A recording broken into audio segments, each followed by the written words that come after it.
একটা সন্তান যখন প্রাপ্তবয়স্ক হয়, সে যখন উপার্জন করে, তার সকল টাকা আর পয়সা এনে মায়ের কাছে দিতে হবে, বাবার কাছে দিতে হবে, তারা যা খুশি করবে না। শরীয়ত এটা বলে না।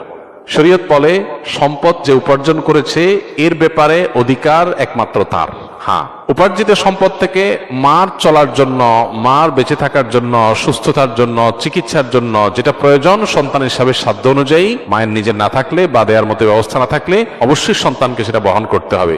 আর স্ত্রীর সর্বাবস্থায় স্বামী হিসাবে স্ত্রীর ভরণ পোষণ এটার ব্যবস্থা করতে হবে। এর বাইরে উদ্বৃত্ত টাকা সেটা ছেলে কি মাকে উপহার হিসাবে অতিরিক্ত দিবে, না স্ত্রীকে দিবে, না কাকে কত দিবে, নাকি আদৌ কাউকে না দিয়ে নিজের অ্যাকাউন্টে রাখবে, এটা একান্ত তার ব্যাপার।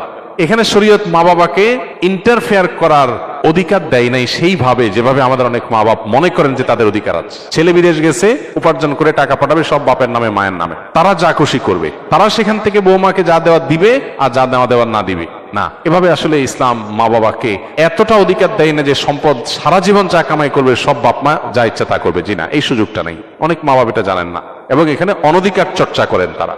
সন্তান হিসাবে অবশ্যই মা বাবার সামনে যত বেশি সম্ভব নিজেকে বিনয়ী করে তুলবে, সমর্পণ করবে, তাদের কথা মতো চলার চেষ্টা করবে। তাদের লাগবে 10 টাকা, সম্ভব হলে 15 টাকা দিবে। তাদের যা দরকার তার চেয়ে বেশি দেওয়ার চেষ্টা করবে, তাদের চাহিদার চাইতে বেশি সেবা করার চেষ্টা করবে। এটা সন্তানের জায়গা থেকে তার মানসিকতা থাকা উচিত। মা বাবার প্রতি কর্তব্য বোধের জায়গা থেকে তারা আমাদের মা বাবা। আল্লাহর পরে তাদের সদাচরণ করার গুরুত্ব সবচেয়ে বেশি আল্লাহ ইবাদতের পরে, অতএব সেটা খেয়াল রাখবে। কিন্তু মা বাবা এর মানে এই না যে সব কিছু মা বাবা নিয়ন্ত্রণ করবে। জি না, এখান থেকেই সংসারে অশান্তিটা শুরু। মা বাবা জানে না তাদের অধিকারের রূপরেখা কি এবং কতটুকু সীমানা আছে। এর বাইরে তারা মা বাবা হিসাবেও অধিকার চর্চা করতে পারে না বা তাদের ক্ষমতা তারা জাহির করতে পারেন না। এটা আমাদের সমাজে জানাশোনা নেই। এই জায়গা থেকে সমস্যাগুলো তৈরি হয়। একটা হাদিস আছে, সেখান থেকে কিছুটা অনেকে ভুল বুঝেন। হাদিসটার হলো এই, নবী সাল্লাল্লাহু আলাইহি ওয়াসাল্লাম বলেছেন, আনতা ওয়া মালুকা লি আবিক, তুমি এবং তোমার যাবতীয় এবং সমুদয় সহায় সম্পদ সব তোমার বাপের, মায়ের, বাবা মায়ের। এই হাদিসের মানে অনেকে মনে করেন যে কেউ যা কামাই করবে সারা জীবন যত কিছু করবে সব বাপ মার।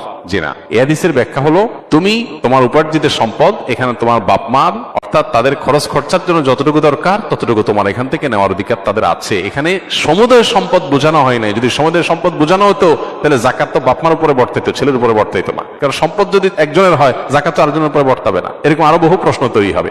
এই জন্য এই হাদিসটার ব্যাখ্যা আমরা অনেকে ভুল বুঝি এবং এর ফলশ্রুতিতে অনেক মা বাপ একটু বাড়াবাড়ি করেন, সীমা লঙ্ঘন করেন।